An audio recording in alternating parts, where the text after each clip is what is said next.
Welcome back. This is our second episode.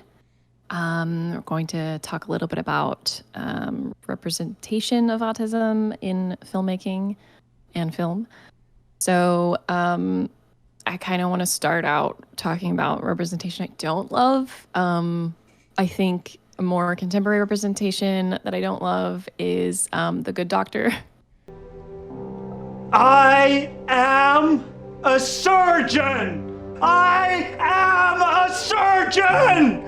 I am a surgeon! I think that show really pushes like sort of the misinformation of savant syndrome. Statistically, there's very few autistic people who have savant syndrome. I just think that representation is pretty harmful for it also kind of implies that if you are autistic and don't have savant syndrome, then you're not like valuable enough in society, that you're not bringing enough value. And I think that's like a super harmful narrative to spin. But we should talk about representation we do like. And Zach, you should start with yours. So one of my favorite examples of autism displayed in film is one that's never explicitly stated, but is very obvious if you're in the know. And that is O.J. Haywood, Daniel Kaluuya's character from the film Nope. He is a horse rancher in Hollywood, and he exhibits a lot of autistic traits. He is shown to stem a lot, which is what autistic people do whenever they're nervous or hyper focused on something. He clicks to people whenever he's trying to instruct them to do things, because that's what he does to communicate with the horses he treats on his ranch. And he does that because that's the way he knows how to instruct living beings to do things. Socialize, yeah.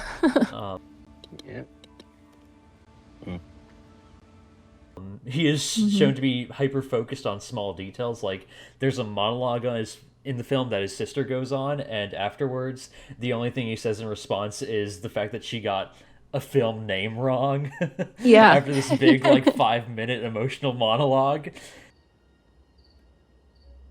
was Scorpion King, actually. It wasn't a Western.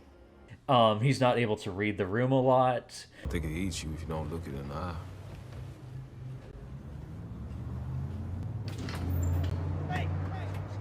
Heart to heart, bro. But it's never, none of this is ever shown in a malicious way. It's shown in a very intentional and almost subtle way, to where it's just like, okay, that's just the way he is. Yeah, It's a very and I really like perspective, and he's still shown to be a pretty smart individual at the end of the day. Yeah, and still has value and a place and in the narrative, and I think it's really cool because we're seeing a few more. I mean, I'm excited at seeing representation like that, where it's not so explicit, it's not a plot point, but it's very apparent in this character, and I don't know. I think that should be the future of autistic representation as well. I hope that sort of trend continues. I think it's really great. I really like Abed from Community as autistic representation, especially because his special interest is filmmaking, and so I find him exceptionally relatable. But he has such a colorful imagination, and I think that the show does a good job at again, not making his autism a plot point for the neurotypical characters to solve or do something about, and he's just one of the gang, and adds a lot of value, and by just being who he is, and I just think that's really great. This show also, does a great job at he has a sidekick in Donald Glover's character.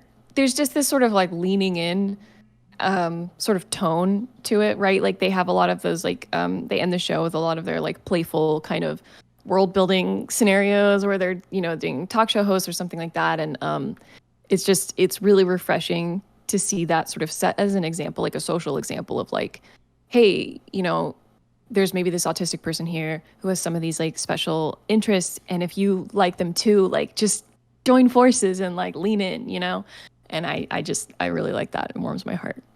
Yeah.